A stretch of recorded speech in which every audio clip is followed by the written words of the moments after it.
Bueno, buenas tardes, mi nombre es Álvaro Martín Soriano, soy médico egresado de la Universidad Nacional de Tucumán, especialista en cardiología, diplomado en ecocardiografía, Doppler color y ecografía vascular periférica de la Universidad Católica de Córdoba. Bueno, vamos a hablar de un tema que en semiología muchas veces es tabú porque es complicado de entender. Pero una vez que ustedes los manejan a este tema, le va a ser muy útil en su vida diaria de la práctica médica cuando sean egresados. Es muy común ver a médicos egresados que están de guardia y cuando escuchan un soplo, lo que hacen es de llamarlo al cardiólogo cuando es algo que ya cualquier médico tendría que manejar. Bien, y para eso un manejo semiológico de los soplos cardíacos es fundamental. Bien, entonces vamos a ver primero qué es un soplo cardíaco o qué es un soplo, mejormente dicho. Bien, son ruidos que se perciben a la auscultación con el uso de un estetoscopio vía auricular y se originan por el aumento de flujo a través de una válvula cardíaca normal o por alteraciones de dichas válvulas, ya sea una estenosis, es decir, que le cuesta abrirse, una insuficiencia, es decir, que no se cierra bien, o puede ser también una doble lesión, o por ciertas anomalías intracardíacas como comunicaciones intraventriculares, extracardíacas, estenosis arteriales, ductus, arterias persistentes, fístulas arteriovenosas, entre otras. Bien, pero no es solamente el pasaje de una velocidad aumentada, sino también tiene que haber un flujo turbulento. Ya vamos a ver en qué consiste esto. Entonces, primero vamos a denominar que es un síndrome, es un conjunto de signos y síntomas, ¿bien?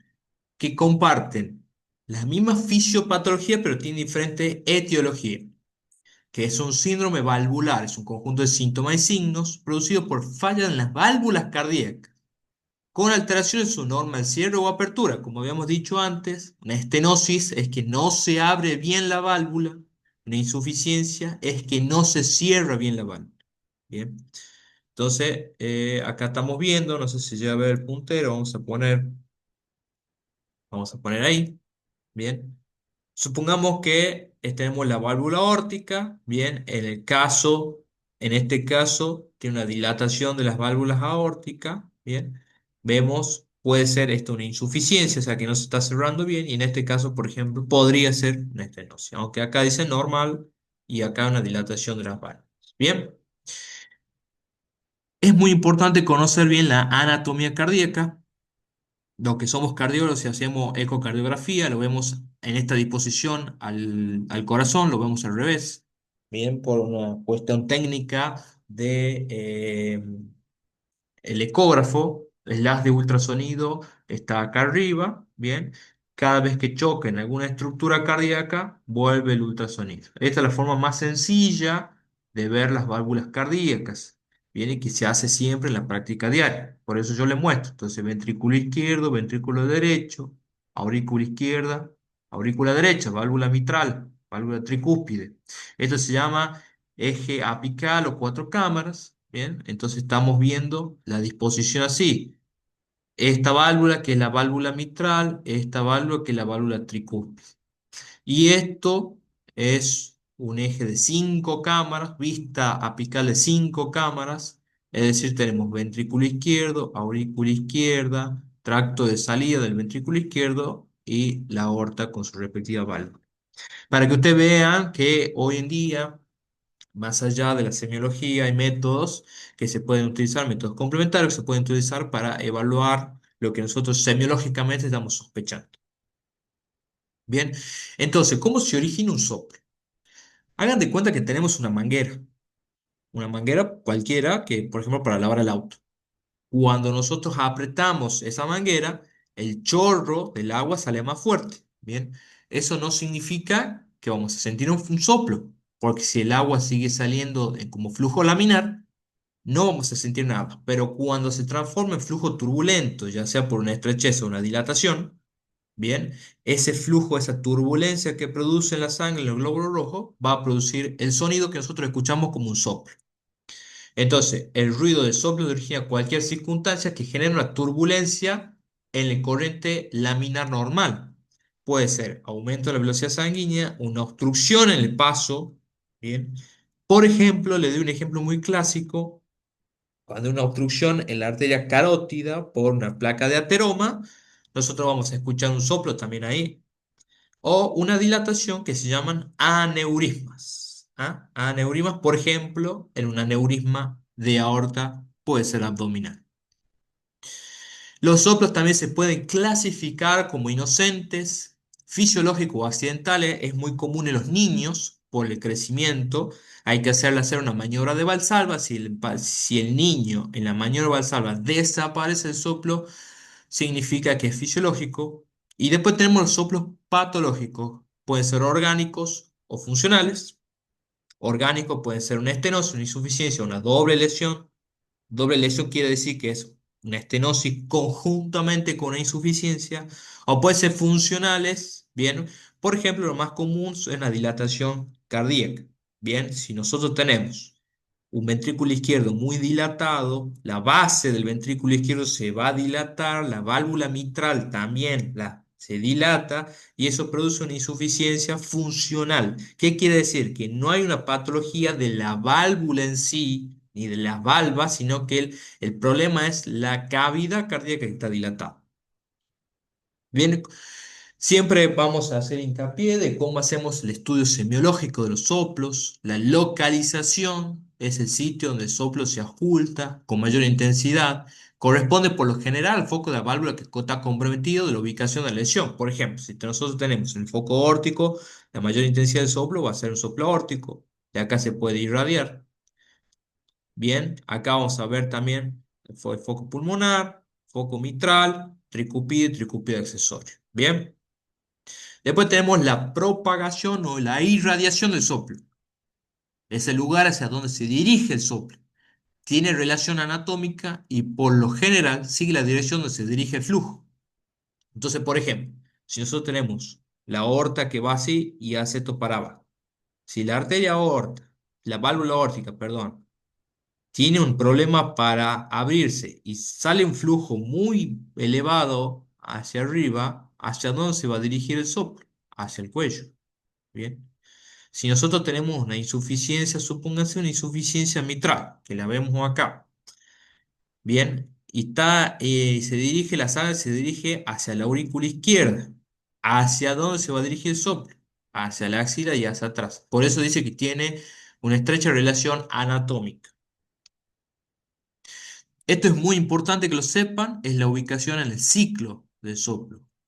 Según el espacio que ocupa en el ciclo cardíaco, los soplos pueden ser sistólicos, se ocupan en la sístole, entre el primer ruido y el segundo ruido, y diastólico, entre el segundo ruido y el primer ruido. Puede ser también sistodiastólico, en el caso, por ejemplo, de una comunicación interventricular o una doble lesión valvular. Además, se pueden agregar los continuos, cuando ocupan los dos silencios sin ninguna separación. Eso lo van a escuchar en las fístulas arteriovenosas. Esto es lo que más van a escuchar ustedes. El cierre de la válvula auriculoventricular, cierre de las válvulas sigmoideas, se ocupa entre esas dos, es soplo sistólico, se ocupa en la diástole, soplo diastólico. ¿Cómo lo van a determinar a eso? Con el pulso. Si ustedes palpan el pulso y coincide el soplo con el pulso, es sistólico. Bien, ahí tienen los ejemplos para que ustedes después lo puedan memorizar. También se estudia la longitud. Si el soplo ocupa todo el silencio, se utilizan los prefijos olo o pan, puede ser olo sistólico, olo diastólico, pan sistólico, pan diastólico. Si toma parte del silencio se denomina mero y se identifica como proto, meso, tele, según esté al comienzo, proto, medio, meso, tele al final. De esta manera, tendremos, si la corriente sanguínea va de una cavidad de gran presión como el ventrículo izquierdo o el ventrículo derecho a otra de menor presión como la aurícula, el soplo es extenso, o sea que es holopam. Y si ocurre el de revés, la longitud será corta. Bien, si la corriente entre estas cavidades de alta presión, entre la aorta y el ventrículo izquierdo, por ejemplo, ya sea una estenosis o una insuficiencia, la longitud va decreciendo. Bien, vamos a ya lo van a ir viendo, lo van a ir entendiendo a medida que va pasando la clase. Bien, entonces acá tenemos óvulo pansistólico, óvulo pandiastólico, si en el principio el proto, si en el medio meses y al final tel. ¿A dónde se escucha mejor? Bien, hay algunos que son proto meses telesistólico, proto meses telediastólico, etcétera. Esto es complicado de hacerlo, es complicado semiológicamente. Cuando van pasando los años, los métodos complementarios van ganando lugar a la ocultación. Yo que soy cardiólogo, que hago todos los días esto, muchas veces al día, por ahí, hasta inclusive a mí se me hace difícil determinar qué parte del ciclo es. Bien, pero una vez que ustedes vayan adquiriendo esa capacidad de escucha, esa capacidad auditiva, van a ir memorizándose en su memoria qué tipo de soplos escuchan y así poder reconocer más fácilmente cuáles son las patologías que están enfrente de ustedes. También investigamos la morfología. La morfología de un soplo es más que bien para que ustedes tengan una memoria visual. Bien, si ustedes se arman en su memoria cómo es la morfología, cuando ustedes lo escuchen, va a ser más fácil que lo determinen. Puede ser romboidal, en caso de una estenosis aórtica, rectangular o decreciente. Eso lo van a ir viendo ya en los esquemas. Bien, esto no se puede, es muy abstracto, pero una vez que lo entiendan, que ustedes digan, ah, escucha, y se imaginan un rombo en una estenosis aórtica y se van a dar cuenta de qué quiere decir. Y así se los grafica. Esto está sacado del libro del doctor Julio Tomás. Bien, entonces nosotros graficamos, en este caso normal, o normofonético se llama, en el caso que esté ausente un redondel, cuando es un rectángulo chiquitito está disminuido, o hipofonético. Si está muy alto, está aumentado o hiperfonético. Esto también lo graficamos como un ruido agregado. Y esta es la morfología que yo le hablaba. Puede ser rectangular, romboidal, decreciente o soplo con refuerzo final. Bien, ya vamos a ir viendo los ejemplos. También estudiamos la intensidad. Esto es muy, pero muy importante. Indica cuán fuerte se escucha un soplo. Le doy un tips. Cuanto más fuerte el soplo, de mayor intensidad tiene, más severo es.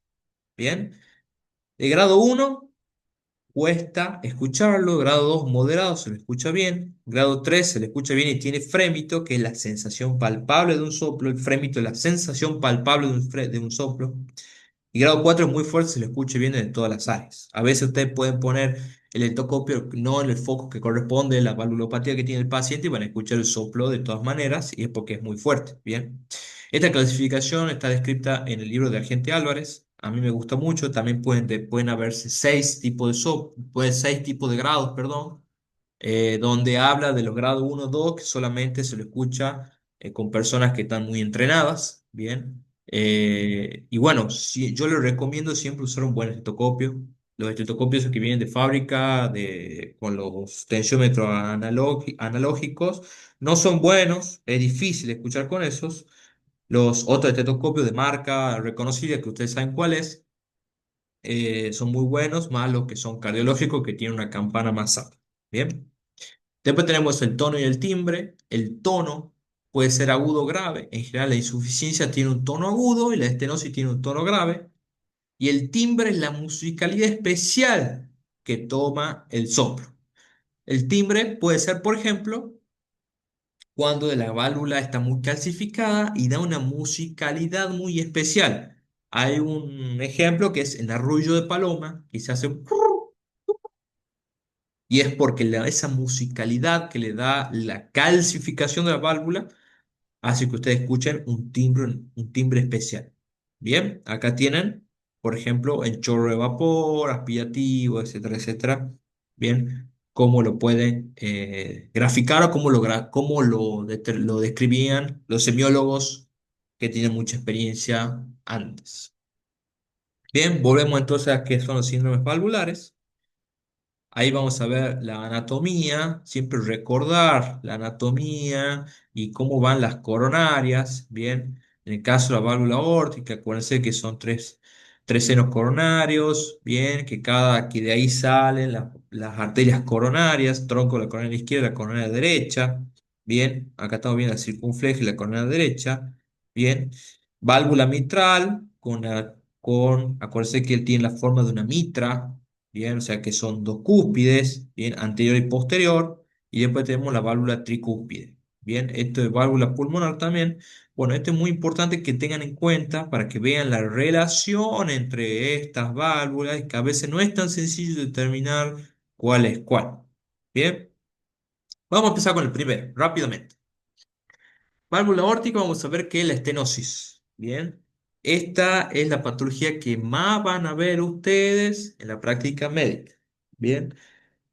Entonces, estenosis, hemos dicho que les cuesta abrirse la válvula. ¿Cuál válvula? La aórtica. Entonces, es la obstrucción a la eyección del ventrículo izquierdo que generalmente se debe a una mala apertura durante la sístole.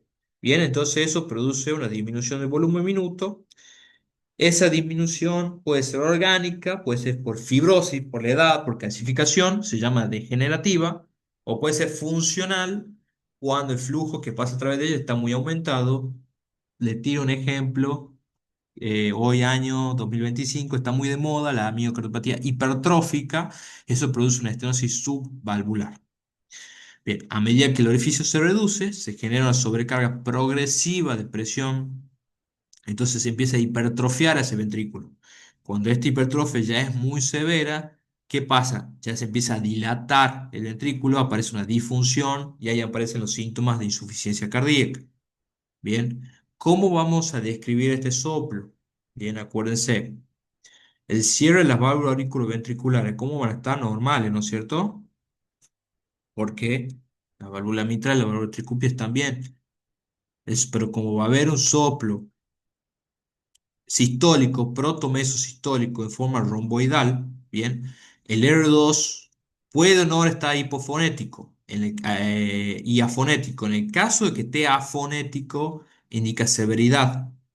Bien, entonces tenemos acá un soplo protomesosistólico propagado al cuello, como habíamos dicho, romboidal, intenso, grave, timbre en chorro de vapor, como yo le había dicho antes, en arrullo de paloma, y puede haber un cuarto ruido, que quiere decir rigidez del ventrículo izquierdo. Cuando hay un patrón diastólico restrictivo rígido, una disfunción diastólica, por esa hipertrofia que tiene el ventrículo, puede aparecer un cuarto ruido. Muy bien, este es el caso de la estenosis aórtica. Ahora, ¿qué pasa cuando la sangre no se cierra bien, la válvula aórtica y la sangre vuelve para el ventrículo? Entonces, el reflujo de sangre de la aorta al ventrículo izquierdo a través de una válvula incompetente. Y esta puede verse a un montón de causas. Bien, la más común es degenerativa, por la edad, puede ser reumática, puede ser bueno, hay un montón de causas. Bien, puede ser aguda, crónica. En el caso de que sea aguda, es un cuadro severo, grave, de edema agudo de pulmón, soplo muy importante que no lo tenía el paciente antes. Esas cavidades no están preparadas para esa regurgitación sanguínea. Y esto se lleva a una sobrecarga de volumen muy rápida y bueno, el paciente entra en edema agudo de pulmón. Y en el caso de que sea crónico, también se va hipertrofiando ese ventrículo, va aumentando el volumen sistólico, bien, el diámetro sistólico del ventrículo izquierdo, y cuando ya está muy dilatado ya es indicación hasta quirúrgica. ¿Ah? Con el tiempo lleva a una insuficiencia cardíaca. Entonces vamos a ver si el estenosis era sistólico, la insuficiencia tiene que ser diastólico. Bien, entonces el R1 seguimos estando normal. El R2, como está ocupado por el soplo, es hipoafonético. Bien, porque las válvulas sigmoideas, la válvula aórtica no se está cerrando bien, evidentemente.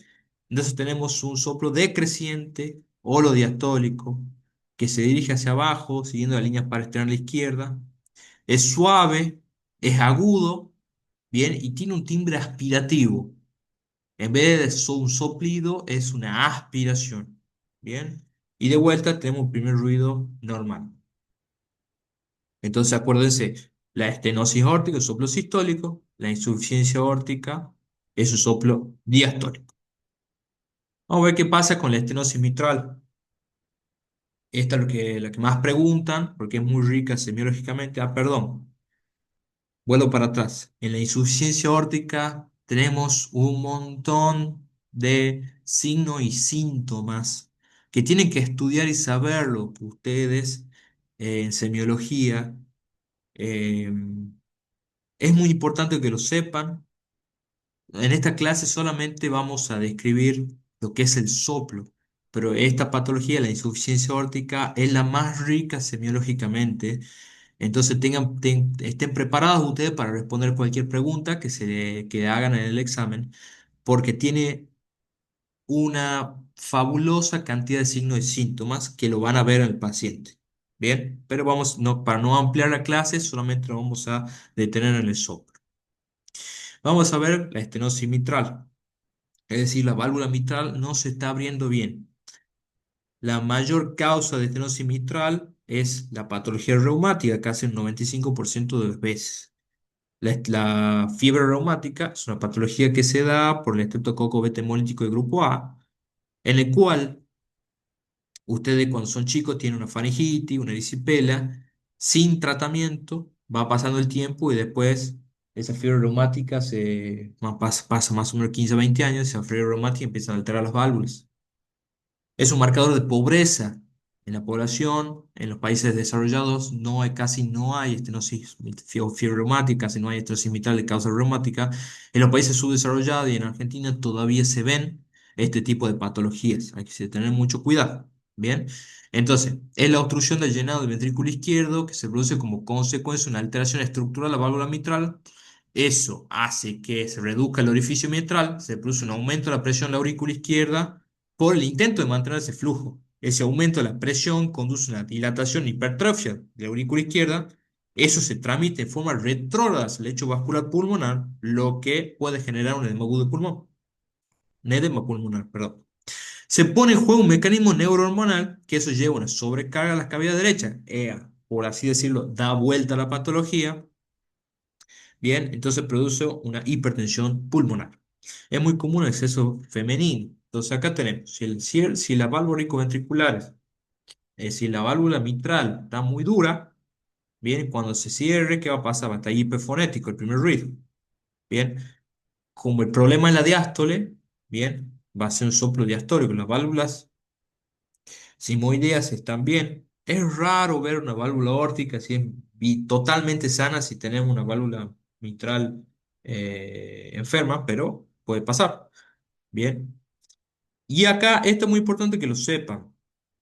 Es un soplo proto-mesodiastólico, sin irradiación, forma decreciente, tiene un refuerzo presistólico por esa sístole de la aurícula izquierda hipertrofiada. Entonces, el refuerzo presistólico lo da a la aurícula cuando está hipertrofiada. Grave, con un timbre especial, como un rolido, es una rueda, ¿bien? Y bueno, en foco pulmonar se oculta un R2 hiperfonético por la hipertensión pulmonar. Bien, y acá tenemos también un ruido agregado que es el chasquido de apertura mitral. Bien, entonces acuérdense de eso del ruido agregado, tiene un chasquido de apertura mitral, bien, por esa válvula que está enferma, soplo protomesodiastólico que tiene un refuerzo presistólico por esa aurícula que está hipertrofiada. Bien, y no se olviden que en foco pulmonar se oculta un segundo ruido hiperfonético por esa hipertensión pulmonar cuando da vuelta la patología. Bien, ¿qué pasa con la insuficiencia mitral? Este también, además de la estenosis aórtica, es la patología que más frecuente van a ver ustedes en la práctica clínica, generalmente leve, pero puede aparecer en el caso de que sea severa, moderada, severa. ¿Por qué? Porque hay muchos infartos. Al haber mucho infarto, que es la causa de la ACV y el infarto en Tucumán y en Argentina, es la causa número uno de mortalidad en los pacientes, en los seres humanos. Entonces, Esas cavidades izquierdas se dilatan cuando hay necrosis y produce una insuficiencia mitral funcional. Bien, la válvula no se está cerrando como corresponde, todo eso vuelve para atrás, bien, dilata la aurícula izquierda y además podemos encontrar también un ventrículo izquierdo dilatado por sobrecarga del volumen. Bien, con el tiempo produce una falla, una insuficiencia cardíaca. Eh, Cuando es funcional es cuando yo le he dicho que estaba dilatado el ventrículo. Y cuando es orgánica es cuando puede haber, por ejemplo, un prolapso de la válvula. Bien, que hay diferentes grados. Entonces, ¿cómo va a ser el soplo? Si el de la estenosis mitral era diastólico, este tiene que ser sistólico. Bien, si no se cierra la válvula auriculoventricular, va a estar hipoafonético el primer ruido. Soplo holosistólico rectangular con R2 normal y puede haber un tercer ruido presente por el aumento del llenado rápido del ventrículo izquierdo. Cuando está el tercer ruido presente, esto le doy un dato de color, no lo van a encontrar en los libros, un dato de color. La fracción de eyección de ese ventrículo izquierdo está muy deprimida, tiene menor o igual al 35%. Bien, entonces veamos qué dice aquí.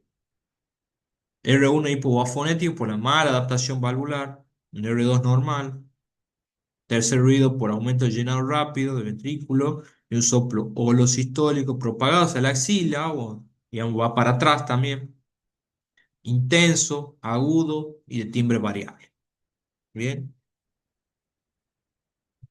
más allá de la conclusión, quiero mostrarle un par de ejemplos. Perdón, ventrículo izquierdo, ventrículo derecho, aurícula derecha, aurícula izquierda. Fíjese la relación que tiene esa aurícula derecha, esa aurícula izquierda con esta aurícula derecha. Está muy dilatada, ese ventrículo izquierdo está dilatado también. Esta es la válvula mitral. Nosotros tenemos el traductor acá arriba. Todo lo que se acerca al traductor tiene que ser de color rojo, todo lo que se aleja tiene que ser de color azul. Y vemos que hay un color aquí verde, que es por la combinación de ambos colores. Eso es una combinación de un flujo turbulento. Este caso es toda la sangre está volviendo para la aurícula izquierda y la está dilatando la cavidad. ¿Qué quiere decir? Que es una insuficiencia mitral, probablemente de grado moderado severo. Vamos a ver este videíto.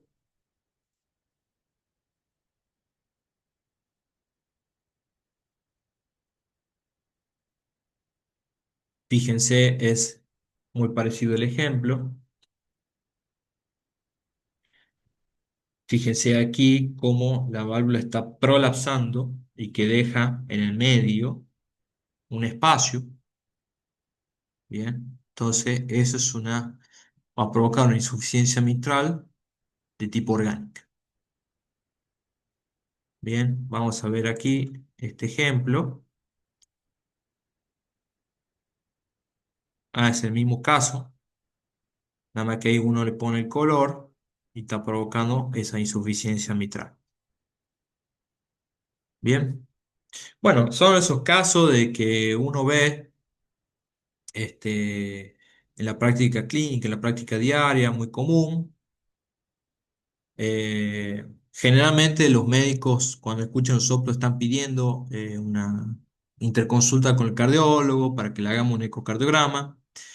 La idea de ustedes es que cuando sean médicos sepan reconocer qué tipo de soplo es, si es agudo o crónico, de qué patología están hablando, si es valvular aórtico, mitral, tricupidio, pulmonar, bien. Es más, son más comunes más fácil de escuchar semiológicamente las valvulopatías izquierdas, pero sepan que existen las derechas. ¿Y qué tipo de grado es? Bien, eso es muy importante. Y además de saber si hay una estenosis o insuficiencia, que eso lo va a llevar a ustedes a que cuando pidan la interconsulta o cuando tengan, digamos, la posibilidad de escuchar un soplo, determinen en su cabeza de qué patología está tratando para entender la fisiopatología que tiene ese paciente. Entonces, en conclusión, los soplos son ruidos captados mediante la auscultación cardíaca, donde su estudio semiológico es muy importante para llegar a un diagnóstico certero. Los nuevos métodos de examen complementarios como el ecocardiografía son extraordinarios para identificar con precisión qué tipo de lesión es, la severidad, la etiología, bien, y darle un tratamiento al paciente. Se hizo un estudio en Córdoba, no hace mucho tiempo, en el que utilizaban los mini ecos, que son ecografías de bolsillo, para, en vez de usar un estetoscopio, eh, se llegó a la conclusión, digamos, que pueden ser muy confiables, muy buenos, una tecnología más ahora que estamos en el auge de la inteligencia artificial, pero sin embargo, los especialistas con un estetoscopio en la mano lograron hacer mejor diagnósticos. Ese era el trabajo. Bien, entonces ustedes tienen que agarrar el estetoscopio, hacerse la práctica, escuchen a los pacientes, oculten a los pacientes, aprendan también a escuchar el cuello de los pacientes, porque la enfermedad aterosclerótica es muy importante, es la causa número uno de mortalidad y la única forma de aprender semiológicamente los soplos es escuchando. Bien, bueno, muy bien, esta es la bibliografía que yo recomiendo, el doctor del libro del doctor Julio del Valle Tomás, que era médico cardiólogo, el doctor Deza. También recomiendo el libro del doctor Regente y Álvarez, bien, y siempre contando con sus jefe de trabajo prácticos. En el caso del doctor Carlos Soriano, él es mi padre, ha sido por muchos años jefe de trabajo práctico de la cátedra de semiología. La doctora Valeria Romano, también actualmente jefa de trabajo práctico. Pero bueno, yo lo dejo esto colgado en la página de YouTube para que todos lo puedan observar, para que todos lo puedan ver. Cualquier duda o novedad, voy a dejar mi mail ahí abajo para que ustedes puedan comentar, preguntar lo que sea necesario. Muchas gracias.